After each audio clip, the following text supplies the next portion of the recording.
Al director de marca, Ujú. Óscar Campillo, lo despide Florentino Pérez. No te quepa ninguna duda. ¿Es Florentino Pérez un corrupto? Este tipo de personajes, y Florentino es uno, pues hay muy pocos periodistas que se atrevan a hablar de ello. Yo sí cuento que Bárcenas me contó que ese periodista recibió ese maletín. ¿Quién consideras que es la persona más corrupta de España? Y yo estoy convencido de que en este país hay muchos periodistas grabados por Villarejo y que algunos de esos periodistas siguen, en cierto modo, al servicio de Villarejo porque están grabados. ¿Hay alguien en España más poderoso que Florentino Pérez? Es que con el dinero de todos los españoles se montó en el ministerio del señor Fernández Díaz una policía paralela para destruir o para perjudicar a los enemigos del gobierno y del Partido Popular. David Jiménez, ¿vales más por lo que callas o por lo que hablas?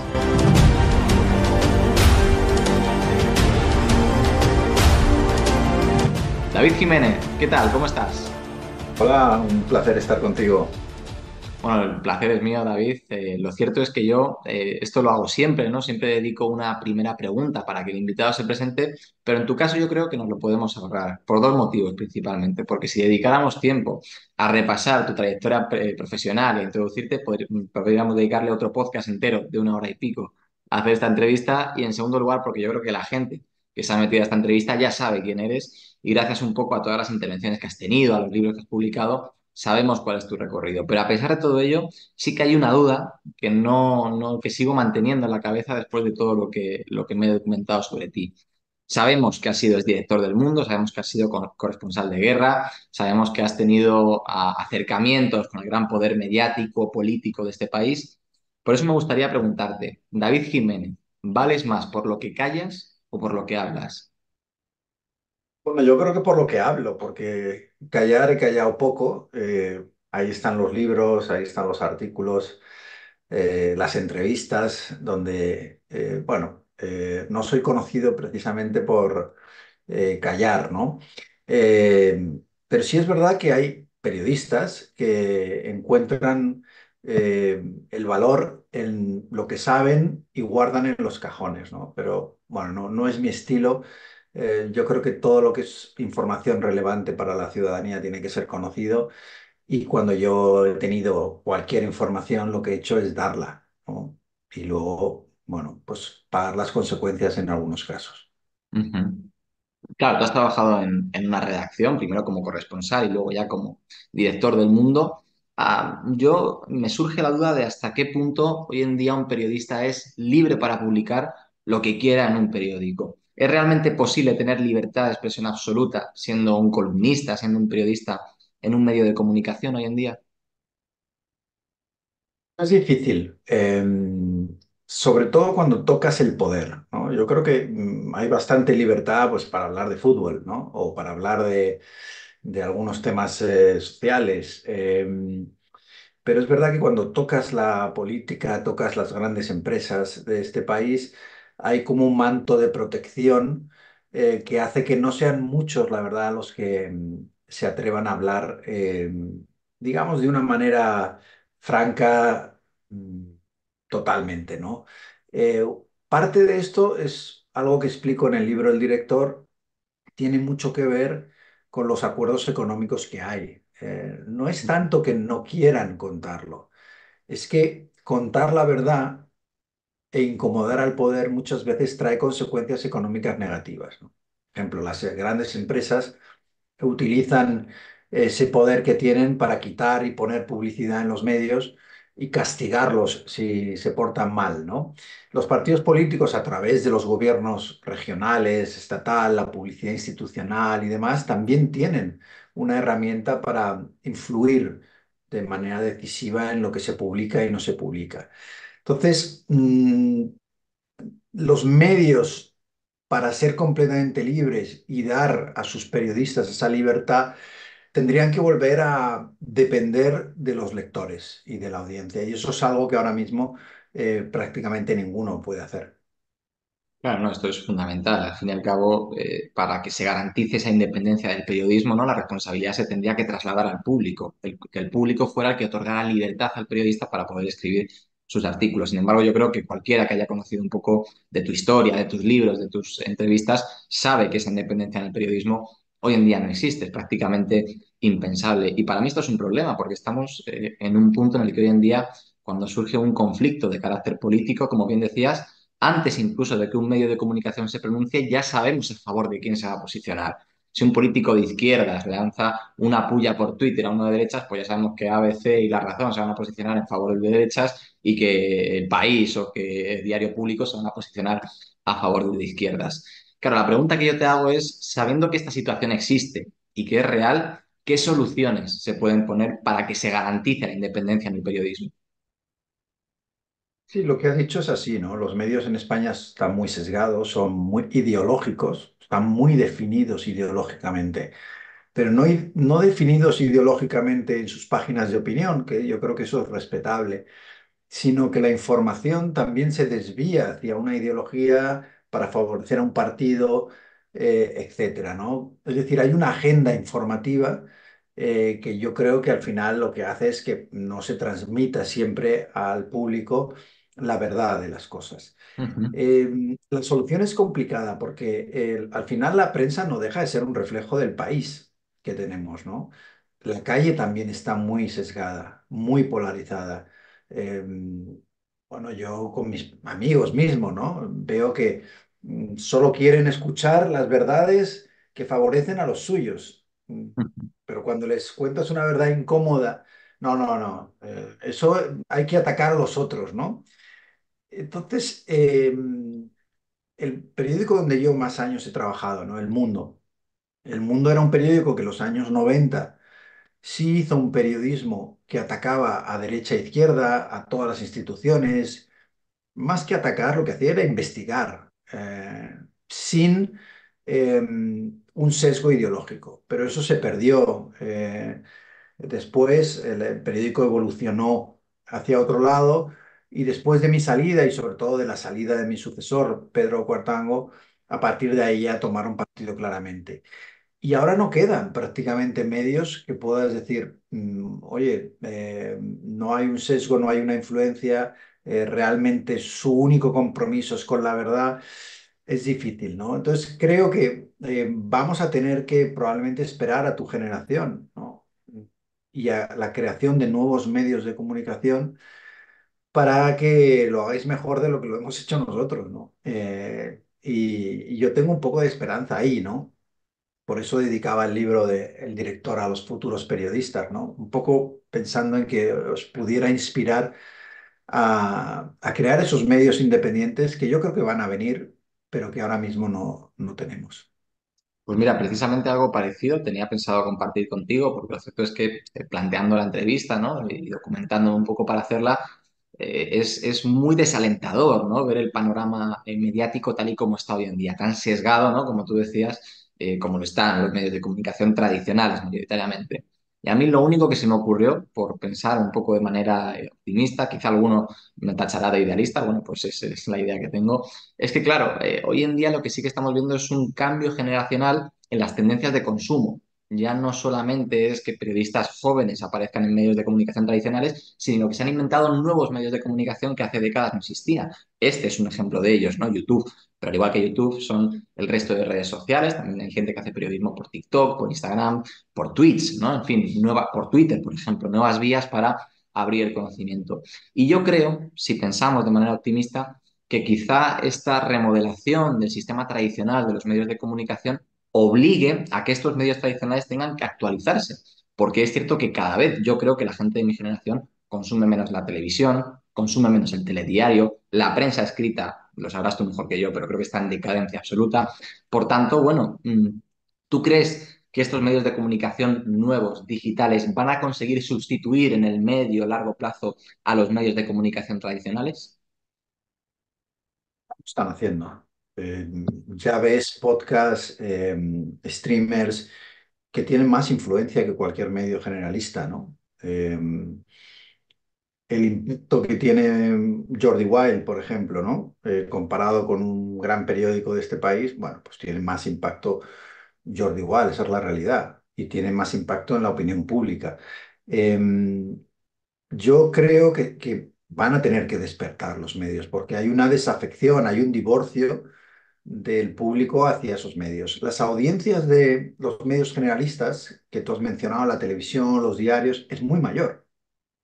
O sea, es gente que tiene mi edad y para arriba, pero sobre todo para arriba, ¿no? Entonces, claro, ya hay un proceso de renovación inevitable, o sea, y las generaciones que vienen por detrás ya no tienen la costumbre del diario, de ver las noticias de las 9 en la televisión y demás, ya están en otro mundo y ahí es donde van a encontrar, yo creo, la información y ahí es donde se van a crear los nuevos líderes de opinión y de información. Eh, lo que hay que tener cuidado es que esos nuevos medios, aparte de innovar en la plataforma y de hacer una comunicación muy directa y muy efectiva, que también tengan el rigor y la seriedad, el contraste de la información que han tenido los medios tradicionales antes de que se perdieran en favores y mamoneos, ¿no? Entonces, yo sí creo que la transformación ya está sucediendo, es inevitable y dentro de esos nuevos medios yo creo que a ver los referentes a los que la gente va a seguir para informarse y si no espabilan, el resto de los medios lo van a pasar muy mal. Has mencionado una palabra que también has citado en varias de tus entrevistas, que es el mamoneo, ¿no? El concepto de mamoneo como esas relaciones formales con el hecho de no quedar mal con alguien que tiene algún cargo de poder o que tiene cierta influencia, el reunirte con ciertas personas. Claro, esto lo que hace es establecer un vínculo de dependencia entre el periodista, en tu caso, y las personas que tienen realmente el poder mediático, político, empresarial, etcétera. De tal manera que si uno de los dos falta esa relación, pues se quiebra todo y bien el periódico puede publicar una noticia ofensiva o atacando a aquella empresa, aquel partido político que ha roto la relación y si es al revés, bueno, pues puede ser que entonces el partido político deje de subvencionar o de financiar ese partido, etcétera. Tú en tu caso, yo creo que has roto con todo desde hace ya varios años, hablando de estas relaciones que existen en el mundo del periodismo y no solo el periodismo. Y por ello te quiero preguntar, la publicación de tu libro, el director y de todas tus intervenciones ha hecho que hayas recibido amenazas. Creo que yo soy un afortunado porque yo vivo en un país donde a uno no le matan por hacer periodismo como en México, ¿no? Donde a uno no lo meten en la cárcel por hacer periodismo como ocurre en tantos países, ¿no? Birmania, China, Corea del Norte. Eh, ahora que ya no cubro conflictos, no me ocurre como a los periodistas palestinos, cerca de un centenar que han sido asesinados. Entonces, los que tenemos el privilegio de vivir en democracias defectuosas, pero al fin y al cabo democracias donde no pasan esas cosas, tenemos la obligación moral de contar la verdad. Porque las consecuencias que tiene para mí el escribir cosas que han incomodado al poder, pues bueno, me han echado de sitios, digamos. Es verdad que me han echado de sitios, lo llevo como medallas, ¿no? De guerra casi. Y no me parece que sea una consecuencia tan grave como para callarme la boca, ¿no? Es decir, cuando ves a esos compañeros tan valientes, ¿no? Informando desde todos estos lugares donde se juegan la vida o la cárcel, ver luego aquí en España a gente que por seguir en una tertulia se callan, o trabajan para un partido político o entran en el mamoneo con las grandes empresas. A mí eso me da mucha vergüenza, me da coraje, ¿no? Porque creo que es innecesario. Creo que tenemos que aprovechar eh, ese privilegio que tenemos para ser un poquito, ni siquiera valientes, ¿no? Simplemente hacer el trabajo que se nos ha encomendado, que es contar la verdad y contar aquello que es relevante para la gente y trabajar teniendo en cuenta los intereses de los ciudadanos, no de los poderes, porque eso entonces se convierte en propaganda, se convierte en relaciones públicas, se convierte en cualquier otra cosa menos en periodismo. Y, y bueno, he pagado un precio, ya digo, muy pequeño y gustosamente, ¿no? Cuando me han echado de un sitio o cuando no he podido trabajar con libertad de un sitio, pues he aceptado que tenía que irme a otro. Y me gustaría que más compañeros optaran por esa opción, sobre todo los compañeros que se lo pueden permitir, ¿eh? Tampoco le voy a pedir a alguien que está empezando en periodismo que se inmole destapando cosas que le van a costar el puesto cuando todavía no tiene, digamos, una carrera asentada. Pero aquellos que se lo pueden permitir, que tienen otras posibilidades profesionales, como me ocurre a mí, yo creo que tenemos esa obligación de contar la verdad. El otro día estuve viendo una entrevista, David, en la que participabas con Jesús Cintora para su canal de YouTube, y él lo titulaba algo así como el periodismo es mafioso y es corrupto. A mí me resulta Sí. curioso porque yo creo que, claro, tú quizás estás acostumbrado a estos entresijos, a estas intrigas del periodismo, pero quizás si a una persona que no es tan próxima al periodismo le preguntamos o le mencionamos el concepto de corrupción, quizá lo primero que se le venga a la cabeza no es el periodismo, es la corrupción política o la corrupción empresarial. Por tanto, yo te quiero preguntar, de todo este conglomerado de posibles corrupciones, ¿cuál es el escándalo más grave de corrupción del que tú te has enterado? Bueno, yo creo que el periodismo tiene un problema de corrupción grave, eh, con la diferencia de que de vez en cuando los jueces meten en la cárcel a un empresario y meten en la cárcel a un político, y hemos visto a muchos terminar en la cárcel. El periodismo, digamos que está protegido por un escudo de impunidad, ¿no? Es como que, oye, los periodistas no se nos puede tocar, ¿no? Bueno, ¿por qué no? Hay periodistas corruptos en este país. Hay periodistas que cobran dinero y sobresueldos a cambio de dirigir su información hacia un lado u otro. Hay medios de comunicación que chantajean a las empresas y a las instituciones diciéndoles, si no me das tanto dinero, voy a acabar con tu reputación. O sea, esa corrupción existe. Yo la denuncio en El Director, en un capítulo que se llama Cosa Nostra, ¿no? Que es, bueno, pues vincularlo casi a la mafia, porque muchas veces opera como la mafia, en el sentido de que son medios que piden o exigen un pago a cambio de protección, ¿no? Funciona un poco como esos restaurantes que todos los meses le tienen que dar un sobre a una banda mafiosa para que no le quemen el local, ¿no? Pues esto es un poco parecido, ¿no? O sea, me das dinero y yo te protejo y no te preocupes que no te vamos a tocar, aunque nos enteremos de que estés haciendo algo terrible, ¿no? Y yo lo que creo es que eso hay que atajarlo y que ya no ni siquiera corresponde solo a los medios de comunicación, que creo que deberían hacer más autocrítica e investigarse a sí mismos de vez en cuando, eh, sino policías y jueces. Yo creo que también tienen ahí una labor, ¿no? Porque hay gente que, ya digo, que yo creo que está cometiendo delitos, ¿no? Todo el mundo en la profesión sabe que eso funciona, nadie hace nada, nadie dice nada, y es un corporativismo, yo creo, negativo, ¿no? Nosotros nos dedicamos a destapar eh, los abusos que cometen los demás, y eso está bien, pero tenemos que ser capaces también de destapar los que ocurren en nuestra propia profesión, ¿no? Y ahí es donde preferimos muchas veces mirar a otro lado. Bueno, El Director es un libro que lo que intenta es romper esa ley del silencio para contar cosas que hasta entonces no se habían contado. Tu periodo de dirección del mundo coincide con una época en España políticamente muy agitada, ¿no? Con ese gobierno de Rajoy, con esa policía patriótica que tú denunciabas al servicio de Fernández Díaz, ¿no?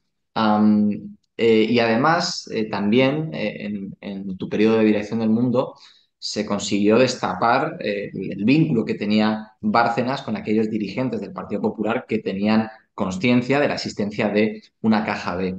¿Crees que es el escándalo de corrupción más grande de la historia de España? España ha tenido muchos, o sea, desgraciadamente es difícil hacer el ranking, ¿no? Porque son muchos y muy graves. Te vas al pasado, ya en la época de Felipe González, desde el Estado se creó una banda terrorista, los GAL, ¿no? Eh, Hubo en aquella época financiación ilegal del Partido Socialista, hubo el robo de fondos del Estado, ¿no? Hubo eh, muchos escándalos. Eh, Luego te vas al gobierno de Aznar, que es el que siguió, y de sus ministros, no sé cuántos, alguna vez he visto la información de cuántos han terminado acusados de corrupción y es tremendo, prácticamente, bueno, incluido su vicepresidente, ¿no? Rodrigo Rato. Es decir, bueno, sigues y llegas a la época de Rajoy, que es la que a mí me tocó, digamos, vigilar como periodista, siendo director del Mundo, y es verdad que ahí había una corrupción sistemática dentro del Partido Popular. Hubo un juez que dijo que no actuaba como un partido, sino como una banda criminal. Y yo creo que esa definición se ajusta a la realidad. Eh, el nivel de chanchullos, de mordidas, de ilegalidades que se cometieron en esa época, pues es tremendo, ¿no? Incluido, bueno, el caso Bárcenas, donde se encontraron con alguien que ya no solo le exigía a los empresarios que pagaran al partido para financiar sus operaciones, sino que una parte de ese dinero, al parecer, lo iba metiendo en una cuenta en Suiza, ¿no? Hasta que le encontraron muchos millones. Y el partido, al descubrir eso, en vez de ayudar a la justicia a resolverlo, ¿qué hizo? Pues perseguir a los periodistas que lo denunciábamos, perseguir a los jueces que intentaban destaparlo, intentar ocultarlo, utilizar a la policía pagada por todos para que no salieran esas cosas.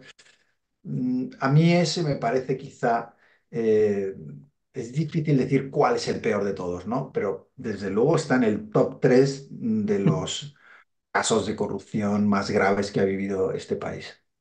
Pues fíjate, si esta pregunta era compleja, porque como tú bien dices, las opciones para elegir no son pocas, por desgracia para nosotros, quizá la que viene ahora, que es más concreta, resulta más compleja aún, porque tenía pensado preguntarte quién consideras que es la persona física o jurídica más corrupta de España. Más corrupta. Bueno, yo creo que no me corresponde a mí hacer una medición de la corrupción. Ha habido, bueno, tenemos eh, tantos casos de corrupción, pero te voy a decir cuál es la que más vergüenza me ha producido a mí, ¿no? No es una cuestión de números, aunque quizá también los números son importantes. Para mí, el personaje cuya corrupción se me hace más intolerable es la de Juan Carlos I, jefe del Estado durante 3 décadas, comisionista de las peores dictaduras árabes, ocultaba su dinero dándoselo a sus amantes, eh, bueno, defraudaba Hacienda, siendo jefe del Estado, que de una manera innecesaria, porque era el rey, vivía a tutiplén, quiero decir, es que tenía, cuando quería viajar, viajaba a los mejores hoteles, vivía en un palacio. Quiero decir, tenía todos los privilegios de un rey y aún así se dedicó al mangoneo, a las comisiones y a la corrupción, ¿no? Entonces, el hecho de que durante más de 3 décadas este país tolerara eso, porque no era un gran secreto, o sea, las redacciones se sabían, lo que pasa es que nadie se atrevía a publicarlo. Y eso te dice mucho también de la negligencia que cometió la prensa en aquellos años, ¿no? Sabiendo lo que estaba pasando, nadie tuvo bueno, el valor de publicar algo contra el rey, ¿no? Y quizá ese es el caso para mí más sangrante de todos los que hemos tenido. Otra de las personas a las que has criticado mucho en tus entrevistas y que además esto ha sido muy viral es Florentino Pérez, ¿no? Has dicho esta famosa frase que yo creo que ya se ha quedado en el imaginario colectivo, que es en el palco del Bernabéu se decide el futuro del país. que es, como titular es bastante llamativo, ¿no? Porque, claro, hay evidencias ese mamoneo, esa relación de formalismos, de bienquedismos, ¿no? De relaciones entre las personas que ostentan distintos cargos en el poder. Am, Te quiero preguntar si después de la gran repercusión que tuvo tu podcast en el programa de Jordi Wild, hablando de esta corrupción, o mejor de esta corrupción, de estos entramados en el palco de Bernabéu, te quiero preguntar si has llegado a recibir una respuesta por parte de Florentino Pérez o de su equipo de asesores. Yo ya en el libro El director cuento esto que salió en Jordi Wild. Es verdad que Jordi Wild tiene una audiencia muy grande y hizo más ruido, ¿no? Pero ya hablo de Florentino y de la manera en la que se maneja. Y, y bueno, no es una persona que opere de manera, digamos, a la cara o de frente, ¿no? Son personajes que operan en la sombra. Y eso es parte del éxito que tienen, ¿no? Que son muy listos. Bueno, yo siempre he mantenido que Florentino Pérez ha sido un gran gestor del Real Madrid. Ahí está claramente los títulos. El club vale hoy más dinero y tiene una marca, yo creo, de más prestigio que antes de que él llegara. Tampoco vamos a negar que en eso él ha sido eficaz. Eh, yo lo que tengo en contra es cuando se utilizan el poder, el dinero y esos resortes para beneficiarte en contratos o para eh, influir en los políticos para que tomen decisiones, o cuando llamas a las redacciones de los periódicos, a los responsables de los medios para que despidan a periodistas que no te gustan. Con ese tipo de cosas sí que tengo un problema y es lo que yo critico, ¿no? Y es verdad que en el palco del Bernabéu, pues donde uno puede ver en los partidos a los jueces de este país, a los periodistas más influyentes, a los grandes empresarios y demás, pues se cuece muchas cosas, ¿no? Eh, no debería ser así porque al final esa idea romántica de que el poder debe estar bueno, en el pueblo y que a través del pueblo tú transfieres o delegas ese poder en los parlamentarios y en un congreso y en unos políticos, me parece que es una idea muy importante, o sea, que habría que preservar, ¿no? Pero si votamos, escogemos a nuestros representantes y luego hay gente que en la sombra dirige las acciones de esos representantes sin haber sido votados por nadie, pues yo creo que es una perversión del sistema y creo que hay que denunciarla. Es verdad que, bueno, este tipo de personajes, y Florentino es uno, pues hay muy pocos periodistas que se atrevan a hablar de ello. Hemos hablado de distintos tipos de corrupción, porque la corrupción no tiene una sola pata, sino que se apoya en la política, se apoya en los medios de comunicación y también se apoya en la justicia, ¿no? Y además tiene nombre propio, se llama prevaricación o cohecho, que son delitos, ¿no? Tipificados en el Código Penal. Quizá no es tan sonada como la corrupción política, pero yo creo que sí que en el imaginario colectivo tenemos claro que efectivamente existe corrupción entre los jueces y magistrados, ¿no? Del Poder Judicial en nuestro país. Quizá lo que no sabemos es cómo. ¿Tú conoces cómo funciona la corrupción en la justicia? Yo no creo que nuestra justicia tenga una corrupción económica. O sea, no Ujú. creo que hay alguno y alguno ha sido condenado por cobrar a cambio de dictar sentencias. Pero esto yo creo que es raro. Yo creo que es más una corrupción del sistema en el que demasiados jueces no son independientes y están dirigidos por los partidos políticos. Y eso es corrupción también. Creo que la justicia tiene un problema que funciona muy lenta, pero yo creo que de una manera honesta en las instancias más inferiores, digamos, tú tienes un accidente de tráfico o tienes que pelear porque te han despedido de una empresa y vas a juicio.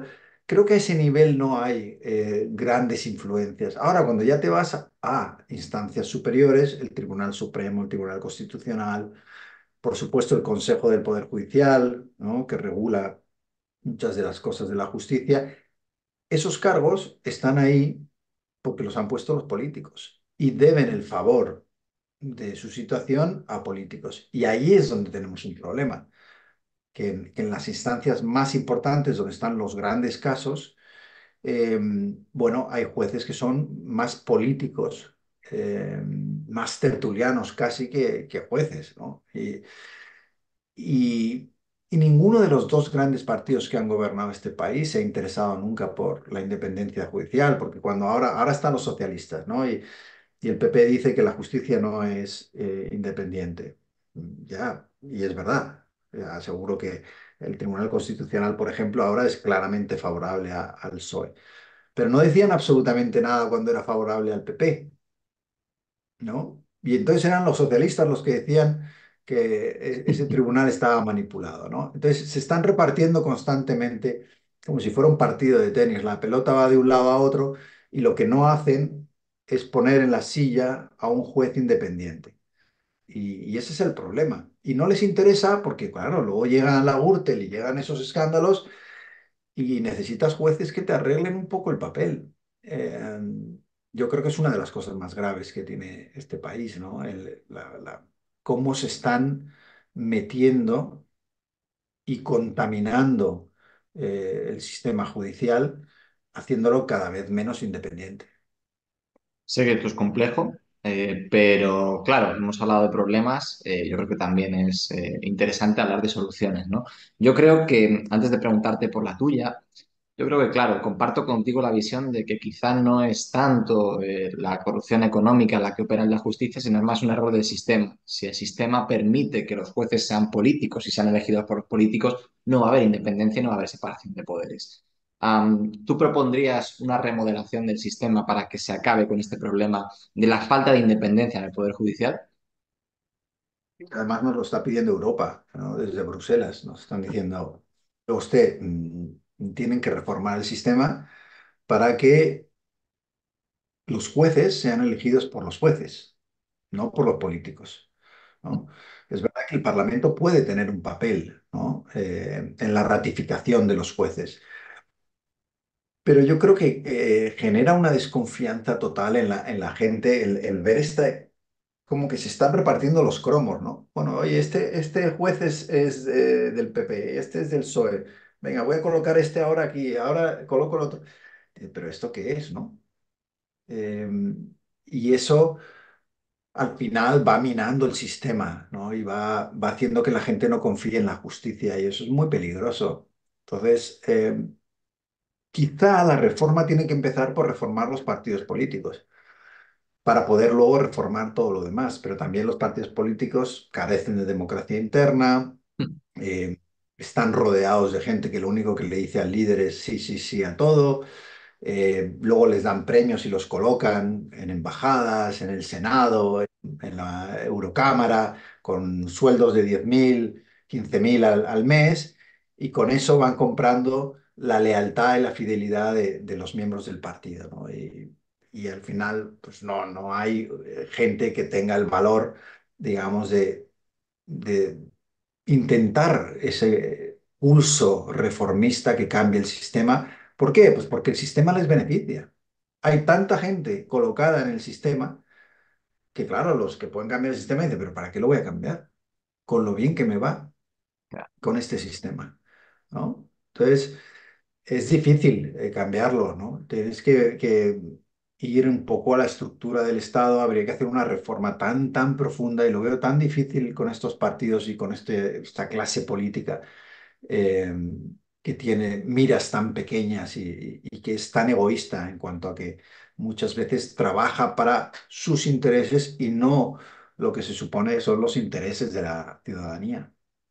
Bueno, pues esto que comentabas, David, lo cierto es que es una realidad, ¿no? El hecho de ver cómo llega un punto en el que en el sistema en el que tenemos es muy difícil cambiar las cosas de dentro si no hay intereses partidistas en que eso se pueda cambiar, ¿no? Yo tenía una profesora de Derecho Constitucional que decía que una de las leyes más rígidas para modificar y para reformar era la ley electoral, la ley orgánica de régimen electoral general.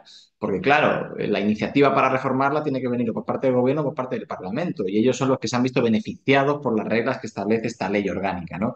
Entonces, claro, esto yo creo que evidencia las dificultades prácticas y reales que tenemos los ciudadanos para poder influir en la política. ¿Tú crees en una visión de la democracia que le otorgue más herramientas directas a los ciudadanos para poder participar en el poder? Totalmente.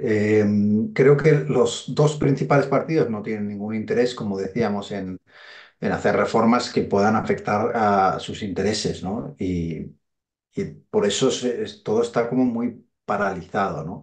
Ujú, Pero sí, yo creo que agilizar, o sea, una ley electoral diferente, un parlamento con otras reglas, una ley de partidos que obligue a democracia interna, el hecho de que los parlamentarios tuvieran más libertad para votar en contra de su partido, como ocurre en el Parlamento británico, por ejemplo, eh, la utilización del referéndum, ¿no? Que creo que es un modelo que aquí ya no utilizamos y que me parece muy bueno para resolver algunos temas que pueden ser polémicos o que digamos que son decisivos para el futuro del país y a lo mejor habría que planteárselos a la ciudadanía en referéndums. No costaría nada, ¿no? Hay muchas maneras de mejorar el sistema, de hacerlo más participativo, más democrático, pero hay poco interés. Y aparte, y yo creo que el votante tiene mucha culpa en todo esto, porque aquí se vota a los partidos como si fueran equipos de fútbol. ujú, Uno se pone la camiseta de unos o de otros y da absolutamente lo mismo lo que haga su partido. ¿Eh? O sea, el árbitro siempre se equivoca para el contrario, eh, y toda la culpa la tiene el contrario y no hay mucho espíritu crítico hacia los propios, ¿no? Eh, Incluso cuando se demuestra que están en temas de corrupción, ¿no? Lo hemos ujú, visto en muchas ocasiones, ¿no? Gobiernos muy corruptos y la gente los vuelve a votar, ¿no? A nivel autonómico, a nivel municipal y algunas veces a nivel estatal. Y eso es un gran problema. ujú. Comentabas en el podcast de Jordi Wild, ¿no? Que ya hemos citado, el hecho de que las últimas elecciones generales tú votaste en blanco. Decidiste que no había ningún partido político que te convenciera más que otro y que por tanto decidiste llevar a cabo un voto en blanco también, ¿no? Para mantener esa separación entre el periodista y los partidos políticos. Pero claro, yo entiendo que el hecho de votar en blanco no es excluyente con tener tus propias ideas y tener tus propias valoraciones y opiniones políticas. Por tanto, yo te quiero preguntar, ahora que estamos ya iniciando una nueva legislatura, ¿qué valoración haces de la legislatura pasada y por tanto del gobierno de coalición de Pedro Sánchez y de Unidas Podemos? Bueno, vamos a ver, yo no compro la idea de que Pedro Sánchez es el demonio con cuernos. eh, que va a destruir España y nos vamos a levantar un día y no hay absolutamente nada, ¿no? Es tierra quemada, ¿no? Creo que ha hecho cosas bien, algunas, y creo que ha hecho cosas mal y algunas muy mal, ¿no? Entonces, es que definir a la gente con un bueno o malo es un poco película de Hollywood, ¿no? O sea, entonces, yendo a esta legislatura, creo que se hizo una reforma laboral buena. Creo que en un momento de crisis después del COVID se ayudó a la gente con medidas que han sido muy importantes. La subida de los salarios mínimos me parece que ha sido clave, porque si siguieran en 700 euros como estaban, yo no sé cómo sobrevivir a la gente, ¿no? Que tiene esos sueldos. Eh, Ha habido política exterior, yo he estado de acuerdo con el apoyo que se le ha dado a Ucrania en un momento difícil, de la misma manera que estoy de acuerdo con las decisiones que se están tomando ahora con respecto a Gaza, ¿no? Condenando el atentado de Hamas, pero condenando también la barbaridad de la respuesta israelí. Eh, ¿Qué es lo que menos me gusta de Pedro Sánchez? Pues tiene mucho que ver con lo que hemos estado hablando en estos minutos, ¿no? El hecho de que ninguna de las reformas que prometió la ha cumplido. No solo eso, sino que tiene como sus antecesores esta manía de parasitar las instituciones públicas y convertirlas al servicio de su causa, ¿no? Entonces lo hemos visto con nombramientos pues, en instituciones que pagamos todos. Porque es que yo creo que uno de los problemas de este país es que los políticos no diferencian entre lo que es suyo y lo que es de todos, Ujú. ¿no? Televisión Española es de todos, no es de un partido político. El CIS no es un órgano para medir la opinión pública pagado por el Partido Socialista. Eso lo pagan los de derechas y los de izquierdas, los que votan a cualquiera, y eso tendría que estar en manos de una persona independiente y no de un militante de su partido, ¿no? Entonces, bueno, ahora lo último, el nombramiento para dirigir la agencia F del que fuera secretario de Estado de Sánchez.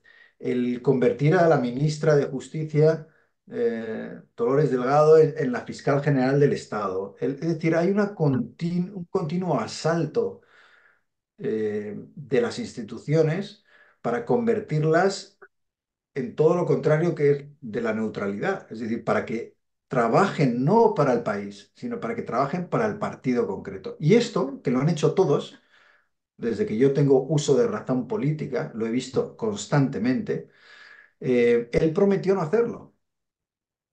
Al revés, criticó en su día todas estas cosas, ¿no? Entonces, para mí eso es una decepción. Y luego es verdad que la aritmética parlamentaria pues le obliga a hacer muchas cosas que eh, yo creo que es una persona, digamos, que tiene pocos escrúpulos para mantener el poder, ¿no? Y lo estamos viendo también en esas cesiones constantes al independentismo catalán. Bueno, ¿es todo malo? No. ¿Es todo bueno? Tampoco. Como digo, creo que ha habido cosas mejores, cosas peores. Eh, Esto ocurre siempre con los gobiernos y no puedo votar a Pedro Sánchez, ni a Feijóo, ni a los demás, porque hasta que no venga alguien que quiera cambiar de verdad el sistema, renovarlo, hacerlo más limpio, más participativo, pues no encuentro la fortaleza interior para poner ese voto en la urna y decir este, ¿no? ¿Quiere decir eso que estoy en contra de la democracia? No, todo lo contrario. Es que yo hago el esfuerzo de ir a votar. O sea, no me quedo en mi casa, porque estoy a favor del derecho a elegir. Ahora, cuando tú me presentas un grupo de personas de las cuales ninguna me gusta, pues opto por votar en blanco. Y es un voto no solo de las últimas elecciones, es que llevo ya años votando y en blanco y esperando que aparezca esa persona que me crea que realmente quiere cambiar el sistema. Y esto es algo muy difícil porque para hacerlo tendría que tomar decisiones que le perjudicarían. Y eso requiere de un coraje moral que desgraciadamente no vemos en la política. Hay una frase que decías tú, David, cuando hablabas de este tema, que era algo así como la diferencia que existe entre un votante promedio y yo es que yo les conozco. Yo conozco personalmente a las personas a las que le voy a votar, sé lo que hay detrás de ellos, sé cómo son personalmente. Y claro, esto alude un poco a esas intrigas políticas que viviste en tu etapa de director del Mundo. Pero te quiero preguntar, a pesar de esa falsedad que rodea a los mamoneos constantes a los que uno se ve sometido cuando tiene un cargo de poder, ¿tú encontraste algún partido político que honestamente te tratara mejor que otros? Yo sufrí al Partido Popular en el gobierno de aquella época. Era un gobierno muy beligerante contra la libertad de prensa. Mm, pero todos los partidos políticos se quejaban, ninguno entendía la libertad de prensa. eh, Todos pretendían que hablaras bien de ellos. Yo lo entiendo, es normal, ¿eh? También, oye, pues los políticos quieren que hables bien de ellos. Pero me daba la sensación de que ninguno entendía el papel de la prensa y del periodismo en democracia. No lo entienden. Y una de las cosas que más me sorprendió es que incluso los partidos nuevos que habían surgido en ese momento, como eran Podemos y Ciudadanos, tampoco lo entendían, a pesar de tener líderes más jóvenes, ¿no? Eh, Son partidos que vinieron a cambiar la política, decían, y la política terminó cambiando sus líderes. Mm, Yo creo que es una de las grandes oportunidades perdidas de este país fue cuando en un momento dado, después de la crisis, em, la gente por fin está abierta a votar otras opciones. El bipartidismo del PP y el PSOE se ve amenazado y quiere mucha gente, millones de personas, darle una oportunidad a algo nuevo. Y ese nuevo resulta que hace las cosas como los viejos, como los que ya están, ¿no? Y ahí se perdió una grandísima oportunidad. Fue una pena, la verdad. Fíjate, hemos hablado de muchos temas muy interesantes. Nos hemos hablado de la política, de la corrupción, del periodismo. Hemos mencionado tangencialmente, porque es inevitable no hacerlo, el poder. Pero claro, yo creo que está bien matizar que el poder, al igual que sucede con la corrupción, no tiene única pata. El poder puede ser el poder político, económico, mediático, social, etcétera, ¿no? Am, la pregunta que te hago es muy clara. De todas las personas a las que has conocido o a las que conoces, ¿quién dirías que es la persona más poderosa en España? No creo que haya una, sinceramente, te lo digo, no creo que haya una. Creo que hay un grupo de personas en la empresa, en la política y en los medios de comunicación que tienen mucho poder, ¿no? Y esto incluye eh, 5 o 6 presidentes del IBEX, incluido nuestro amigo Florentino, eh, los propietarios de los 2, 3 grandes medios grupos de medios del país, eh, y luego una serie de políticos que no necesariamente tienen que estar en el Parlamento o en el poder, ¿no? Porque nadie discute que Sánchez tiene mucho poder, pero luego hay otros por detrás que siguen ejerciendo una influencia brutal en todo, ¿no?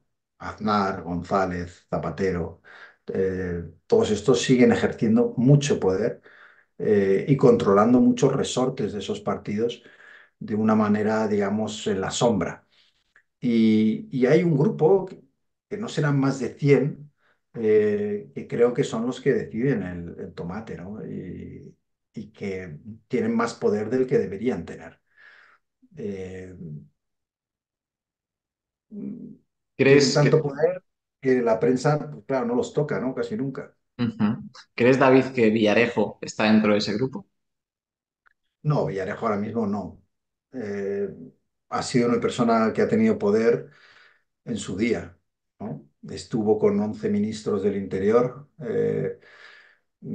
se dedicó a grabar a todo el mundo y eso le dio mucho poder, el tener grabados y comprometidos a personas clave del gobierno, de los diferentes gobiernos y del Estado, ¿no?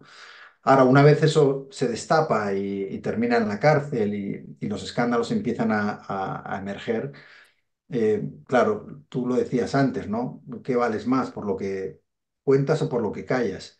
Él valió mucho por lo que callaba, Ujú. pero una vez eso saltó por los aires, pues ahora ya sí, a lo mejor queda alguna cosa por salir, pero yo creo que casi todo, casi toda la mierda ha salido y ya se ha quedado sin balas, ¿no? Y que y ya no le quedan tantas.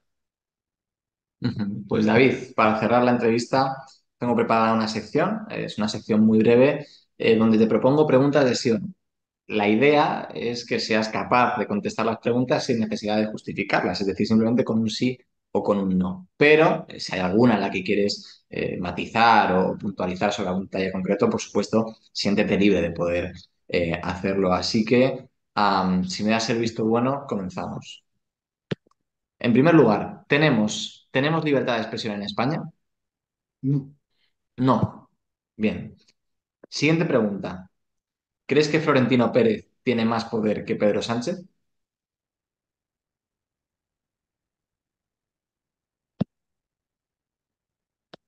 no mientras Sánchez esté en el gobierno, o sea, como presidente. Vale. ¿Hay alguien en España más poderoso que Florentino Pérez? Fuera del presidente, creo que no. Vale. Siguiente pregunta. ¿Crees que Villarejo debería seguir en la cárcel? Que eso es un tema judicial. O sea, ahí sí que no puedo darte un sí o no porque no soy juez. O sea, y sería un poquito aventurado por mi parte ser yo el que envía o no a la gente a la cárcel. ¿Está condenada a desaparecer la prensa tradicional?